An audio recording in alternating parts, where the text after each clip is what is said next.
हाँ, हाँ जी, विषय को आगे बढ़ाएंगे, फिर बाद में चर्चा करेंगे। राकेश जी भाई साहब हैं, बताएंगे। राकेश जी भाई साहब भी हैं। मैं ये पूछ रहा था उर्विश जी, जी ये 306 और 307 पर भी कोई बोलने वाला है क्या? जी जी भाई साहब।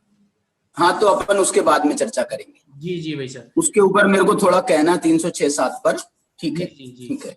अब मैं इस गोष्ठी के द्वितीय वक्ता के रूप में आमंत्रित करता हूं पंडित अंकुर जी शास्त्री को। वो आए, उससे पूर्व मैं आपको उनका परिचय करा देता हूं कि समाज में ये जाना माना नाम है। और आप मूल रूप से देह गांव रायसेन जिला रायसेन मध्य प्रदेश के निवासी हैं। वर्तमान में भोपाल में आप स्थायी रूप से निवास कर रहे हैं। शिक्षा के क्षेत्र में आपने पंडित टोडरमल स्मारक महाविद्यालय से शास्त्री की डिग्री हासिल की है और MPhil master in electronic media, MPhil, PhD आदि अनेक डिग्रियों से आप लाभान्वित हैं। और अनेक टेलीविजन विकासात्मक खबरों का तुलनात्मक अध्ययन आपका बरकरार रूप से बना रहता है। भोपाल में अभी वर्तमान में आप डीडी न्यूज चैनल विभाग में एंकर और एडिटर के रूप में कार्यरत हैं। और अनेक धार्मिक अनुष्ठान 10 लक्षण अष्टानिका महापर्व में भी आप हर वर्ष तत्व प्रचार प्रसार के लिए आते जाते रहते हैं। ऐसे हमारे अंकुर जी शास्त्री को मैं आमंत्रित करता हूं कि वो आए और उनका विषय है गाथा क्रमांक 306 और 307। आदरणीय अंकुर जी भाई साहब।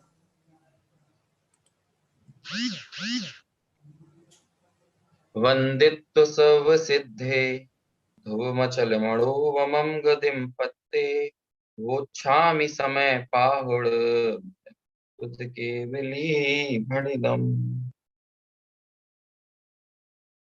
उपस्थित सभी विद्वज्जन एवं जूम और यूट्यूब के माध्यम से इस ऑनलाइन संगोष्ठी से जुड़े सभी साधर्मी बंधुओं को सादर जय जिनेन्द्र। अष्टानिका महापर्व के अवसर पर आयोजित इस प्रवर्तमान समय सार संगोष्ठी के अंतर्गत जो मेरा विषय है, जैसा भाई उर्विश ने बताया ही 306 और 307 वी गाथा जिस पर हमें चर्चा करना है। इस गाथा की पृष्ठभूमि को बहुत हद तक आपके सामने पिछले वक्ता द्वारा स्पष्ट किया जा चुका है, जहां पर कौन अपराधी है कौन निरपराधी है इस प्रकार की चर्चा को उन्होंने रखा। तो जब ये सारा प्रकरण चल रहा था तो उसी बीच में आचार्य अमृत चंद्र आत्मख्याति टीका के भीतर शिष्य के माध्यम से प्रश्न खड़े करते हैं कि भाई जो आत्मा को शुद्ध करने की जो प्रक्रियाएं हैं जो आचार सूत्र में कही गई हैं, तो जो अपराध है आत्मा का या जो दोष हैं उन दोषों को एक तरह से उन दोषों के परिहार करने की एक सुविधा भी हमारे आगम में वर्णित है, जिसका जिक्र करते हुए वे आचार सूत्र का उल्लेख करते हुए कुछ पंक्तियां, कुछ श्लोक, गाथाएं, कुछ प्रकरण उल्लेखित करते हैं। और वे लिखते हैं कि भाई प्रतिक्रमण, प्रतिसरण, निवृत्ति, निंदा, गर्हा इत्यादि जो हैं, इनके माध्यम से जो दोष आत्मा में लगे हुए हैं वे उनका परिहार होता है, आत्मा शुद्ध होता है, निर्दोष होता है। तो जब ये प्रकरण चल रहा था तो उसके बाद जो सूत्र का अवतार होता है, आचार्य कुंद की जिन गाथाओं का अवतार होता है, वे गाथाएं बड़ी ही क्रांतिकारी गाथाएं हैं। और आचार्य कुंद के इस समय सार ग्रंथ के जो कुछ क्रांतिकारी प्रकरण हैं उनमें ये भी बहुत ही अद्भुत, बहुत ही विलक्षण और अपने आप में संपूर्ण आगम परंपरा के बीच में एक अपना अद्वितीय उल्लेख, अद्वितीय प्रकरण की स्थापना करने का श्रेय यदि किसी को जाता है तो आचार्य कुंद को दिया जाना चाहिए। क्योंकि ये दरअसल जब इन गाथाओं को सुनते हैं तो हमें ऐसा लगता है कि ये तो संभवतः सारी आगम परंपरा के विरुद्ध मतलब आचार्य कुंद खड़े हो गए हैं। लेकिन जब हम टीकाओं को पढ़ते हैं और जो आचार्य कुंद का मंतव्य है उसको हम समझते हैं तो हमें पता चलता है कि वास्तव में आचार्य कुंद इस प्रकरण के माध्यम से जो वास्तव में करने योग्य कार्य है, जहां क्योंकि मोक्ष अधिकार चूंकि ये चल रहा है और मोक्ष अधिकार में जिस बात को कहना अभीष्ट है वे ही बातें और हम सबके लिए परमोपकारी बातों का यहाँ पर उल्लेख आचार्य कुंद के द्वारा किया है। खैर उन गाथाओं पर हम चर्चा करेंगे, लेकिन पहले हम उनका पाठ कर लेते हैं। गाथा नंबर 306 और 307 मैं यहाँ से पढ़ता हूँ। पडिकमणम पडिशरणम परिहारो धारणाण्यत्तीया लिंदागरहा सोही अट्ठेविहो दिविस कुंभो अपडिकमण पडिशरणम अपरिहारो अधारणा चेव अणयत्तीय अणिंदा करहा सोही अमय कुंभो। क्या कहते हैं? सामान्य अर्थ हम समझ लेते हैं, मैं पद्यानुवाद पढ़ता हूं, उससे आपको समझ में आ जाएगा। प्रतिक्रमण अरु प्रतिसरण त्यों परिहरण निवृत्ति धारणा अरुषोद्धि निंदा ग्रहणा ये अष्टविध विष कुंभ है। अन प्रतिक्रमण अन प्रतिसरण अन परिहरण अन धारणा अनिवृत्ति अनगर्हा अनिंद अशुद्धि अमृत कुंभ है। तो जो शिष्य ने एक तरह से प्रश्न खड़ा किया था, और वो भी आगम का उल्लेख करते हुए ही, और आगम में ये सारी बातें हैं, ये सब करने योग्य कार्य कहे गए हैं, प्रतिक्रमण प्रतिसरण निंदा ग्रह इत्यादि। लेकिन जब आचार्य कुंद को निंद गाथाओं को लिखते हैं तो हमें लगता है कि ये तो उलट बांसियां हैं, है ना। आचार्य कुंद की उलट बांसियां हैं, जैसे कबीर दास जी की उलट बांसियां प्रसिद्ध हैं कि वो पानी में आग लगाया करते थे। इसी तरह से ये पूरी आगम परंपरा जो चली आ रही है, हमें तो लगता है ये तो उसके विरुद्ध सी बात है। लेकिन आचार्य कुंद आखिर यहाँ पर क्या कहना चाहते हैं, तो उसको जब हम टीकाओं के माध्यम से समझते हैं, पूज्य गुरुदेव श्री के प्रवचनों के जरिए समझते हैं, तो पता चलता है कि आखिर में यहाँ पर अप्रतिक्रमण, अप्रतिसरण, अपरिहार, अनधारणा, है ना, अनिंदा, अनगरहा, अनिंदा, अशुद्धि इत्यादि को अमृत कुंभ कहने का तात्पर्य क्या है।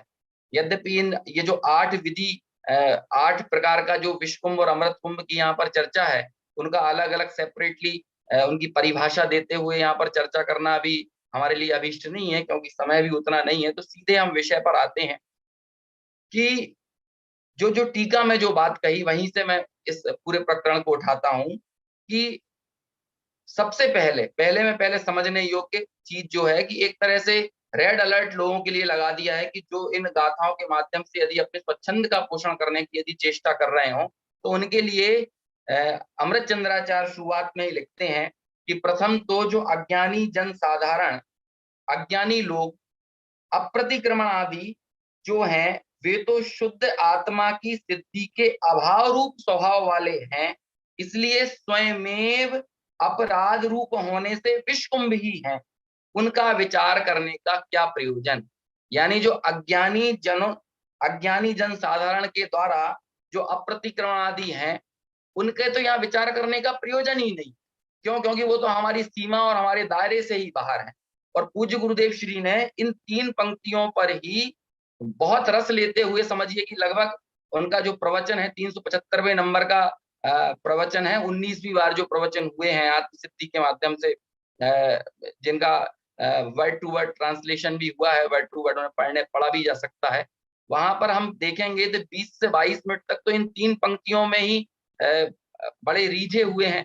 कहते हैं भाई, और यहाँ गुरुदेव श्री ने जो विशेष बात कही, उसे मैं थोड़ा और यहाँ बताना चाहूंगा कि अप्रतिक्रमण को जब गुरुदेव श्री बताते हैं, तो वे ये नहीं कहते कि जो अज्ञानी जनों के द्वारा किए जाने वाले पाप रूप प्रवृत्तियां हैं, उसको अप्रतिक्रमण के दायरे में अकेले रखकर ही गुरुदेव श्री को मतलब एक तरह से संतोष प्राप्त नहीं हुआ, बल्कि वे तो कहते हैं कि अज्ञानी जनों के द्वारा किया जाने वाला, क्यों अज्ञानी यानी कौन, कि जो आत्मा को नहीं जानता है, मैं कौन हूं इस बात से अपरिचित है, जिसे अपने एकत्व व्यक्त भगवान आत्मा की खबर नहीं है, जो अपनी ही खबर भूला हुआ, ऐसे अज्ञानी जन के द्वारा किया जाने वाला जो पूजा है ना, भक्ति, व्रत, तप, उपवास आदि रूप जो क्रियाएं हैं, प्रतिमा है, ये सारी चीजें, ये अज्ञानी जन के द्वारा की जाने वाली इन सारी चीजों की चर्चा करते गुरुदेव श्री कहते हैं उनकी तो यहाँ पर विचार करना ही प्रयोजन नहीं। क्यों? क्योंकि यहाँ जिस प्रतिक्रमण, द्रव्य प्रतिक्रमण का विचार हो रहा है, वो भी, उसे भी गुरुदेव श्री ने किस किसके दायरे में लिया? वो भी ज्ञानी के ही, ज्ञानी के जीवन में ही वास्तव में प्रतिक्रमण हो सकता है। अज्ञानी के तो प्रतिक्रमण का सवाल ही नहीं है। तो इसलिए अज्ञानी के जो व्यवहार पुण्य रूप क्रियाएं, शुभ क्रियाएं कदाचित देखने में आ भी रही हैं, लेकिन वो कहते हैं वो उसका तो यहाँ पर चर्चा करने का प्रयोजन ही नहीं है, वो सब अप्रतिक्रमण ही है ना। उसको तो यहाँ प्रतिक्रमण की बात में उसे घटाना ही हमें उचित नहीं है। तो इस क्योंकि वो तो साक्षात दोष रूप ही है। और आगे जो चर्चा आएगी ना, आगे क्या चर्चा है देखिए, मैं थोड़ा सा टीका को और पढ़ता हूं। यहाँ कहते हैं कि जो द्रव्य रूप प्रतिक्रमण आदि हैं, वे सब अपराध रूपी विष के दोष को क्रमशः कम करने में समर्थ होने से अमृत कुंभ हैं, ऐसा व्यवहार आचार सूत्र में कहा है, जिसका उल्लेख शिष्य ने अपने प्रश्न में भी किया था। लेकिन इसमें क्या बात कही टीकाकार मुनिराज आचार्य अमृतचंद्र ने, कि वे क्रमशः अपराध रूपी विष के दोष को कम करने में समर्थ हैं, घटाने में समर्थ हैं, लेकिन वे उसका अभाव करने में समर्थ नहीं है। तो हमें तो अभाव करना है ना, हमें सिर्फ घटाकर ही तो, और घटा भी रहे तो किसका, कि जो अशुभ रूप प्रवृत्ति है ना, जो कदाचित अशुभ बंध किया हुआ है, जो पाप रूप वृत्ति है, उस अपराध को घटाने में वे समर्थ हैं। लेकिन खरेखर देखा जाए तो अभी वे उसकी वर्तमान में जो क्रियाएं चल रही हैं, वे उसके अपने त्रिकाल, अपने स्वभाव से विलक्षण होने से, क्योंकि वे स्वरूप में अभी स्थित नहीं है, तो वो द्रव्य प्रतिक्रमण आदि भी जो हैं, वे भी क्या हैं, वे भी, उनको भी विषकुंभ कहा है। देखिए इसको मैं एक उदाहरण से समझाता हूं। जैसे कोई व्यक्ति एक ऐसे स्थान पर बैठा है जहां बैठकर उसका बार बार किसी को पैर लग रहा है। अब वो पैर लगता है तो उसको सॉरी बोल देता है, फिर पैर लगता है, थोड़ी देर बाद फिर सॉरी बोलता है, फिर तीसरी बार पैर लगता है।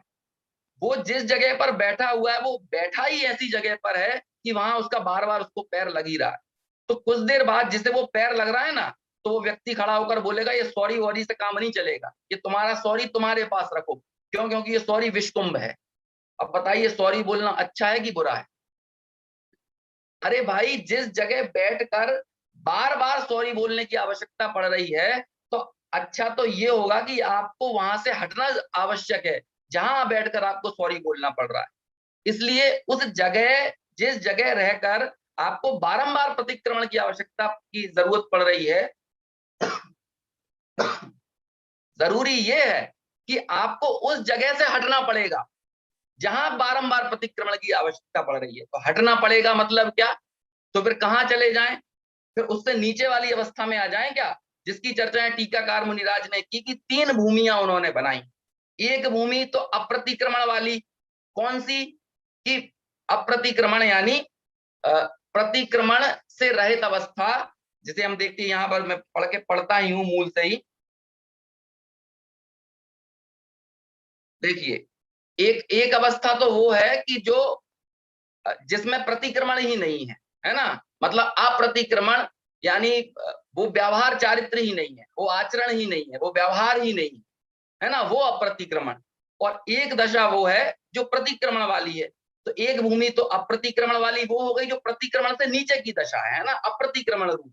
एक प्रतिक्रमण रूप, और एक तीसरी दशा है, तो जिसे यहाँ कहते हैं कि तथापि प्रतिक्रमण अप्रतिक्रमण आदि से विलक्षण, ऐसी अप्रतिक्रमण आदि रूप तीसरी भूमिका को ना देखने वाले पुरुष को वे द्रव्य प्रतिक्रमण आदि अपना कार्य करने को असमर्थ होने से, विपक्ष अर्थात बंध का कार्य करते होने से विषकुंभ ही है। क्योंकि जो प्रतिक्रमण आप कर रहे हैं वे दरअसल बंध का ही कार्य कर रहे हैं, वो मुक्ति की ओर ले जाने वाले नहीं है। और जो बंध ही करा रहे हैं, भले ही वो शुभ बंध करा रहा है, भले ही वो प्रशस्त बंध का कारण हो, भले ही वो पुण्य बंध का कारण हो, लेकिन फिर भी करा तो बंध ही रहा है ना। और वो मोक्ष, ये मोक्ष अधिकार है, और वो जिस कार्य की सिद्धि करने के लिए हम उद्धृत हुए हैं, यदि उस कार्य से विलक्षण है तो फिर वो क्या है? तो कहते हैं वो तो विषकुंभ ही है। जैसे कि देखिए कि एक बारात में है ना, एक जो बारात है उस भूमि पर 3 लोग जा रहे हैं। एक तो वर है स्वयं, एक तो बाराती हैं, और एक बैंड बाजे वाले लोग, है ना। तो बैंड बाजे वाले लोग तो क्या है, उनकी तो बात ही छोड़ दीजिए, उनका तो स्वागत ही नहीं होगा, बैंड बाजे वालों का तो स्वागत ही नहीं होने वाला है। बारातियों का स्वागत होगा। बाराती जो हैं वो ना तो बैंड बाजे वाले हैं और ना ही वर हैं, तो हम इनको तीन भूमियां यदि माने कि बैंड बाजे वाले तो हो गए वो क्या कहते हैं, जैसे अप्रतिक्रमण वाली पहली भूमिका, दूसरे जो बाराती हुए जिनको दूसरी भूमिका, और तीसरे जो जो वर है वो बारातियों से और बैंड बाजे वाले दोनों से विलक्षण वो तीसरी भूमि वाला है। आगे इस टीका में एक बात आएगी, देखिए उसको भी मैं पढ़ता हूं। देखिए, जो अप्रतिक्रमणादि रूप तीसरी भूमि है, तीसरी भूमि है ना, तीसरी भूमि क्या है वो बताते हैं कि वह स्वयं शुद्धात्मा की सिद्धि रूप होने के कारण समस्त अपराध रूपी विष के दोषों को सर्वथा नष्ट करने वाली है। वो तीसरी भूमि स्वयं कैसी है, वो स्वयं ही अपराध रूप विष के दोषों को नष्ट करने वाली है और साक्षात स्वयं अमृत कुंभ है। और इस प्रकार वह तीसरी भूमि व्यवहार से द्रव्य प्रतिक्रमणादि को भी अमृत कुंभत द्रव्य प्रतिक्रमणादि के अमृत कुंभत्व को साधती है। मतलब वो जो तीसरी भूमि है ना, उस तीसरी भूमि के बल पर ही आप ये मान के चलिए वो द्रव्य प्रतिक्रमण आदि रूप को भी जो अमृत कुंभ कहा है वो भी किसके बल पर कहा है, वो तीसरी भूमि के कारण। यानी तीसरी भूमि, और तीसरी भूमि क्या है तो कहते हैं वो स्वयं शुद्धात्मा की सिद्धि रूप होने से समस्त अपराध रूपी विष के दोषों को नष्ट करने वाली है। तो तीसरी भूमि यदि नहीं है, यदि आत्मानुभव नहीं है, यदि स्वयं शुद्धात्मा की सिद्धि नहीं है, शुद्धात्मा की उपलब्धि नहीं है, तो जो द्रव्य प्रतिक्रमण आदि भी हैं उनका भी द्रव्य प्रतिक्रमणपना सिद्ध नहीं हो सकता। उनको भी यदि आचार सूत्रों में, यदि चरणानुयोग के शास्त्रों में यदि उन्हें कहीं अमृत कुंभ कहा है तो वो अमृत कुंभ भी किस कारण से कहा है, तो कहते हैं वो इस तीसरी भूमि के कारण से कहा है। बारातियों को बाराती किस कारण से कहा है, बारातियों का स्वागत किस कारण से है, तो कहते हैं वर की उपस्थिति के कारण से है। यदि कदाचित घोड़े से गिर के वर की मृत्यु हो जाए तो वो बाराती भी स्वागत के योग्य नहीं रहेंगे, है ना। यद्यपि वे बाराती, और बैंड बाजे वालों की तो बात ही नहीं है, उनकी तो चर्चा करने का प्रयोजन ही क्या, उनको तो जाने ही दीजिए, है ना। उन बैंड बाजे वालों का तो ना तिलक होगा ना उनको माला पहनाई जाएगी। लेकिन जिन बारातियों का स्वागत है, अब कोई कहेगा कि बाराती की तो भीड़ ज्यादा है, वर तो बेचारा अकेला ही है ना, एक अकेला ही तो मरा है, बाकी सबका तो स्वागत किया जा सकता है। लेकिन नहीं, उनकी सत्ता, उनका सम्मान, उनकी मौजूदगी, उनके अस्तित्व वर्तमान में यदि किसके कारण से है तो वो तीसरा व्यक्ति जो शामिल है ना, जो बैंड बाजे वाले, लाइट वाइट वाले, लाइट को रखने वाले जो चलते हैं, इन सब लोगों को हटा दें और बाराती जो हैं, इन सब लोगों का जो धूम धड़ाका, जो तमाशा, जो सब कुछ है वो किस कारण से, वो एक वर के कारण से है। और यदि वही नहीं है तो फिर कोई भी स्वागत योग्य नहीं। तो वो बैंड बाजे वालों की तो बात ही नहीं है, उसकी तो चर्चा करने का प्रयोजन ही नहीं है। लेकिन जिनको अमृत कुंभ कहा, जिनका सम्मान हो रहा है, वो द्रव्य प्रतिक्रमण का सम्मान भी किसके कारण से है, तो कहते हैं वो द्रव्य प्रतिक्रमण का सम्मान भी उस तीसरी भूमि के कारण से है। तीसरी भूमि क्या है कि स्वयं शुद्धात्मा की सिद्धि होने के कारण वो स्वयं सर्व अपराध को रूपी विष के दोषों को सर्वथा नष्ट करने में समर्थ है। समझ में आया ना। तो ऐसी, अब देखिए मैं गुरुदेव श्री की, क्योंकि समय भी अपना बढ़ रहा है और गुरुदेव श्री की बात का उल्लेख करने का यहाँ पर हमें शर्त लगाया है, क्योंकि उन्हीं को समय सार प्राप्त होने के शताब्दी वर्ष में इसकी हम चर्चा कर रहे हैं। देखिए बहुत सारी बातें इसमें कही, लेकिन चूंकि एक जो बात है ना, श्रोताओं के बीच में से जब गुरुदेव श्री इस पूरे प्रकरण की चर्चा कर रहे थे तो एक श्रोता के द्वारा प्रश्न किया जाता है कि ये तो थोड़ा अटपटा लगता है। तो गुरुदेव श्री उसके उत्तर में क्या कहते हैं, सुनते हैं थोड़ा। अटपटा लगता है, कहना यह कि अज्ञानी के अप्रतिक्रमण की बात तो हम विचार करते ही नहीं। मिथ्या दृष्टि जो पुण्य को धर्म माने, राग को धर्म माने, ऐसे मिथ्या दृष्टि की तो हम बात करते ही नहीं। उसका शुभ भाव हो, उसे शुभ भाव हो, परंतु उसकी तो हम बात ही नहीं करते। बाकी रहा कौन रहा कि वह समकिति, उसे आत्मज्ञान में भूमिका आत्मज्ञान की हुई तथापि स्थिर नहीं हो सकता, तो उसे प्रतिक्रमण का व्यवहार पंच परमेष्टि का स्मरण आता है और वह व्यवहार दोष घटाने को समर्थ है। दोष घटाने को, हाँ इस पर 2 बार गुरुदेव जोर डालते हैं, दोष घटाने को, दोष का अभाव करने को नहीं। क्रम क्रम से वह अशुभ घटता है, इसलिए हमने कहा, परंतु जो तीसरी भूमि है कैसी है वह, कि वह परंतु जो तीसरी भूमि, और जिसे तीसरी भूमि नहीं मतलब आत्मदर्शन और आत्मज्ञान नहीं, उसे तो वह व्यवहार दोष घटाने में भी समर्थ नहीं। मतलब ये प्रतिक्रमण आदि दोष भी किसके घटाएंगे, जिसे आत्मदर्शन है, जिसे आत्मज्ञान है, और जिसे ये आत्मदर्शन और आत्मज्ञान नहीं है उसे ये प्रतिक्रमण आदि दोष घटाने में भी समर्थ नहीं है। उसे तो वह व्यवहार दोष घटाने को भी समर्थ नहीं, परंतु अकेला जहर है। अकेला जहर मतलब उसे तो किसी अपेक्षा से अज्ञानी के प्रतिक्रमण आदि रूप जो क्रियाएं दिख रही हैं उनको तो किसी अपेक्षा से अमृत कुंभ नहीं कहेंगे, वो तो ओनली जहर है, वो अकेला विष है। कहो अब इसमें अटपटा कहाँ अटपटा रहा, समझ में आया। और ये वाला, ये तो मैंने एक पैरा आपको पढ़कर बताया, इस पैरा पर गुरुदेव श्री ने बारंबार रीसते हुए बहुत चर्चा की है ना। जयचंद जी बोल रहा हूँ, जयसेनाचार्य की टीका को यदि हम देखते हैं तो उसमें भी इस बात का, बस एक डेढ़ मिनट मुझे लगता है समय हो गया होगा, मैं पूरा करता हूँ। जयसेनाचार्य की टीका में भी जब हमने इसको देखा तो उन्होंने अप्रतिक्रमण को कहा कि ये 2 प्रकार का होता है ना। देखिए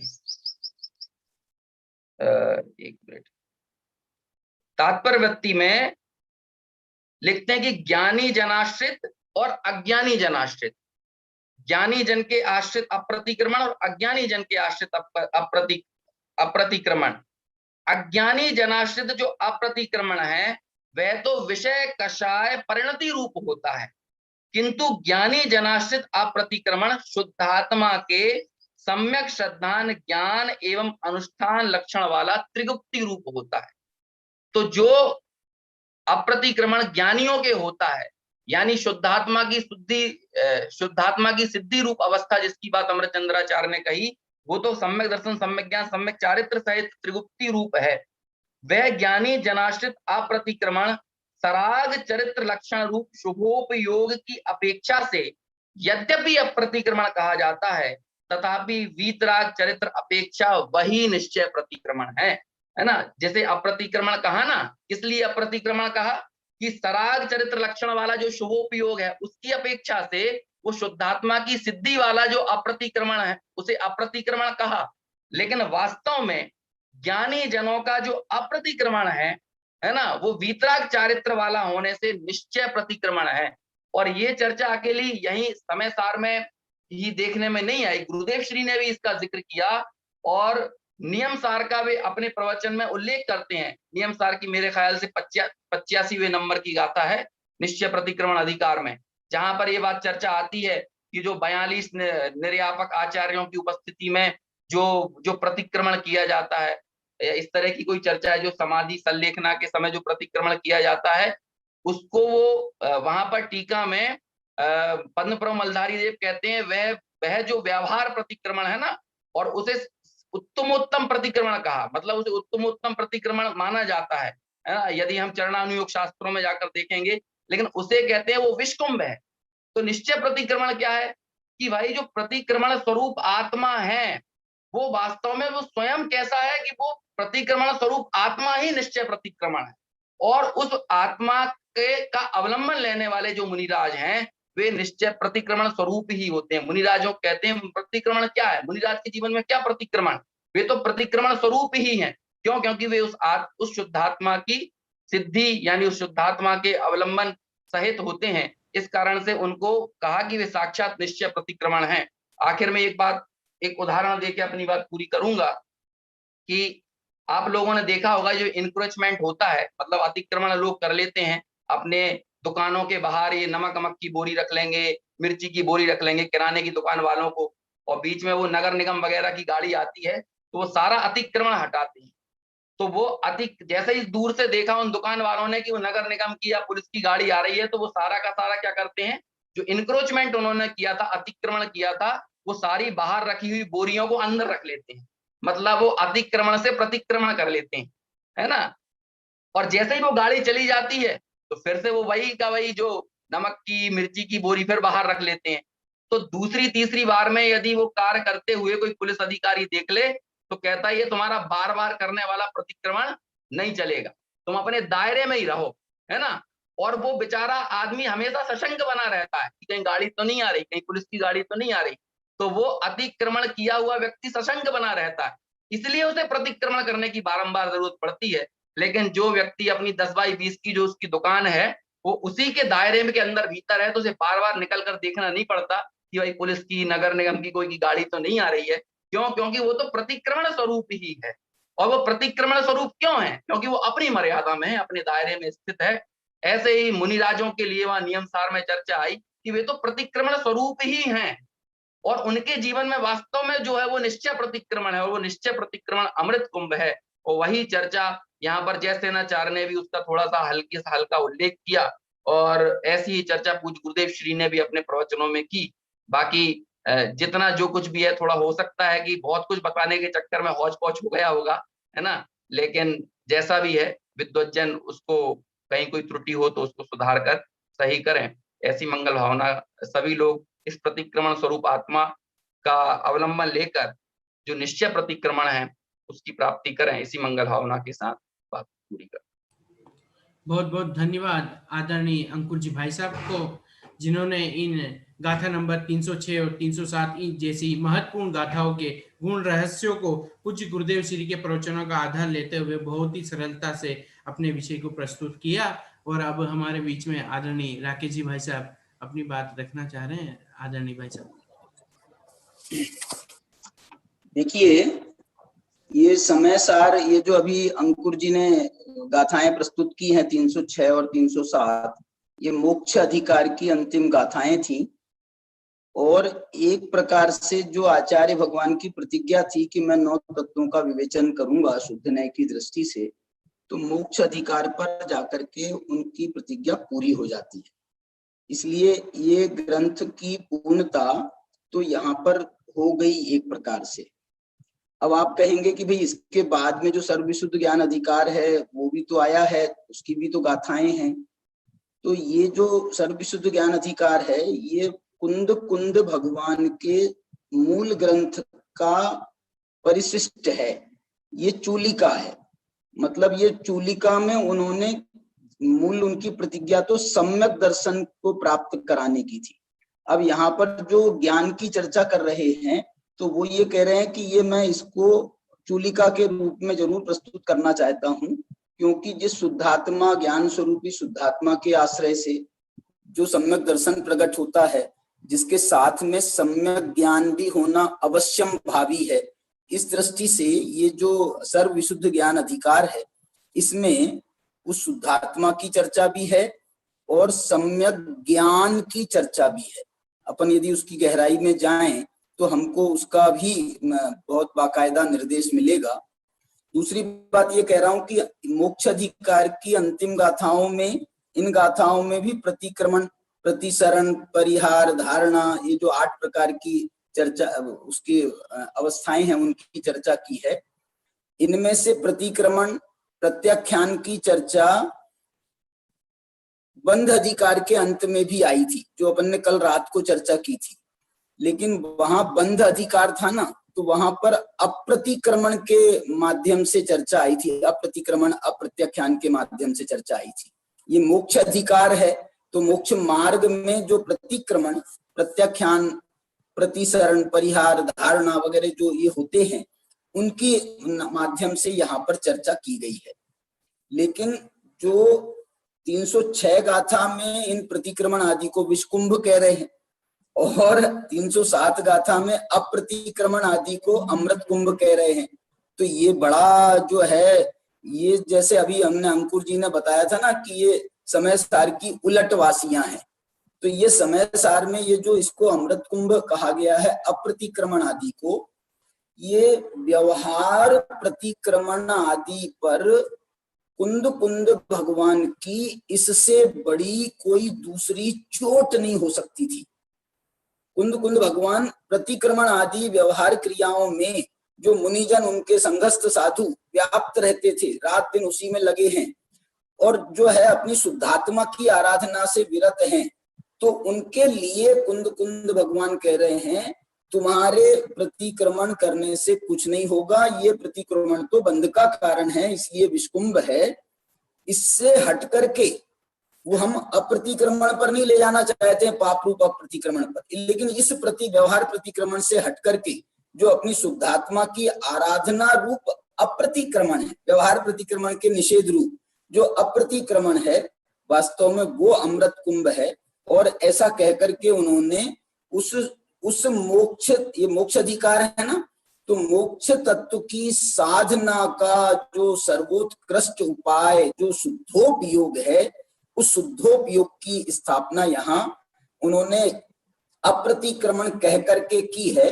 तो ये बात जो है बहुत समझने की है। अमृतचंद्राचार्य ने यहाँ पर तीसरी भूमिका का नाम लेकर के जरूर उसका संकेत भी किया है कि वो जो अशुभोपयोग रूप अप्रतिक्रमण है उसको नहीं समझना। लेकिन एक बात और बताना चाहता हूं कि इसके बाद में जो अमृतचंद्राचार्य ने 4 कलश लिखे, 5 कलश लिखे, इन 5 कलशों में भी उन्होंने वो प्रमाद रूप अप्रतिक्रमण आदि पर, उस पर भी गहरी चोट करी है। माने प्रमादी होने पर अतो हता प्रमादिनो गता सुखासीनताम, मतलब ये बात कह करके ये कहा आगे यत्र प्रतिक्रमण मेव विषम प्रणीतम, जहां प्रतिक्रमण को ही हम विष कह रहे हैं तो वो पाप रूप अप्रतिक्रमण को अमृत थोड़ी कहेंगे, ऐसा कह करके वहां पर फिर किया। प्रमाद कलितः कथम भवति शुद्धो भावो लसः, माने जो प्रमाद से रंजित है उसको शुद्ध भाव कैसे हो सकता है। इसलिए चौथा कलश देखो, वो एक बार बार लिख रहे हैं आचार्य भगवान, त्यक्त्वा अशुद्धि विधाय यत् किल परद्रव्यम समग्रम समय स्वयं, माने इसलिए तुम समग्र परद्रव्यों का परिहार करके अपनी शुद्धात्मा की आराधना में चुत में रत हो जाओ और इससे ही तुम्हें मोक्ष की प्राप्ति होगी। ऐसा मोक्ष प्राप्ति का सुंदर संदेश इस मोक्ष अधिकार के अंत में आचार्य भगवान ने दिया है। जयसेनाचार्य तो इस मोक्ष अधिकार को 320 नंबर की गाथा के बाद में समापन मानते हैं। ये अमृतचंद्राचार्य ने 300 ये भी माना है, मतलब उन्होंने दो मान्यताएं रखी हैं जयसेनाचार्य ने कि एक प्रकार से तो 307 गाथा पर ये मोक्ष अधिकार पूरा हो जाता है, लेकिन यदि दूसरी तरफ से विचार करें तो 320 गाथा पर मोक्ष अधिकार पूरा होता है और उसके बाद जो 320 गाथा की जो टीका है जो गुरुदेव श्री जिस पर 50वां प्रवचन कर चुके हैं, उस 320 गाथा को उन्होंने मोक्ष अधिकार की चूलिका लिखा है। मोक्ष अधिकार की चूलिका, जो गुरुदेव श्री जिस प्रकरण पर जयसेनाचार्य की जिस टीका के अंश पर प्रवचन करते थे उसे जयसेनाचार्य मोक्ष अधिकार की चूलिका कहते हैं। और इसके बाद में फिर उन्होंने सर्वविशुद्ध ज्ञान अधिकार की चर्चा भी की है। इतनी थोड़ी सी चर्चा यहाँ पर आपको बताना था, इसके लिए मैंने समय लिया जी। राकेश जी भाई साहब, एक मुझे भी अपना चिंतन प्रस्तुत करना है आपके सामने। जरूर जरूर बताइए, जरूर बताइए। जैसे अपन समय सार परिचर्चा में अपन तीसरी टीका के आधार से आप हम सबको समझा रहे हैं, अपने को प्रभाचंद्र आचार्य की टीका मिली है और उसमें अपन ने कई जगह देखा है कि नई नई उत्थानिका आती है जो डिफरेंस मिलता है अपने को, दोनों आचार्य डिफरेंस मिलता है। तो यहाँ पर भी अगर मैं 299 गाथा की अंतिम लाइन पढ़ूं तो वहां पर आता है शब्द सर्व विशुद्धो ज्ञप्ति मात्र भावो अस्मि, मतलब वहीं पर ये मोक्ष अधिकार समाप्त हो गया और सर्वविशुद्ध अधिकार चालू हो गया। और अगर कोई एक आचार्य कोई और मिलेगी, टीका आपको मिलेगी, चौथी भी मिलने वाली है, अपन जब परिचर्चा करेंगे तो वो कहेगा कि इसके आगे की जो है वो मोक्ष, मतलब पहली चूलिका है, फिर दूसरी चूलिका 308 से 320 तक है और उसके बाद में तीसरी चूलिका है, ऐसा भी अपने को कथन मिल सकता है।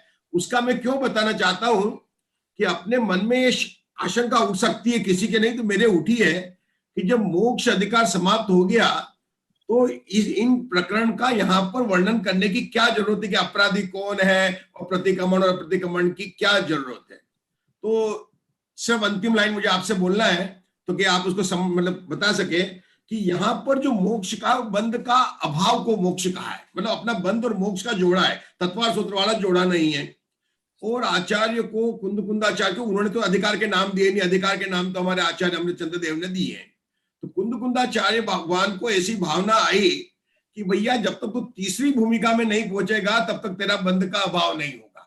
क्योंकि उन्होंने यहाँ पर कह दिया कि पहला भूमिका वाला तो छोड़, वहां तो कोई बात नहीं है, और दूसरी भूमिका जो वाला है वो भी बंध का कम कर सकता है, अभाव नहीं कर सकता है। अगर तुझे मोक्ष में, अगर अपना लक्षण क्या बनाया, बंध के अभाव का नाम मोक्ष है और तीसरी भूमिका वाला ही है, इस तरह से उन्होंने चूलिका के रूप में प्रस्तुत किया है। ऐसा कुछ मतलब भाव आ रहा है। जब आपको चौथी टीका मिलेगी तब अपन समय सार चर्चा में करेंगे उसके चर्चा। नहीं, बहुत अच्छी चर्चा है। आप जो कह रहे हैं ना, इन्होंने जयसेनाचार्य ने 320 गाथा के बाद तो मोक्ष अधिकार की चूलिका लिखी है, और ये सर्व विशुद्ध ज्ञान अधिकार जब पूरा हो गया, 415 गाथाएं पूरी हो गई, उसके बाद में समय सार की चूलिका लिखी है। समय सार की चूलिका लिखी, जयसेनाचार्य ने उसके बाद समय सार की चूलिका लिखी।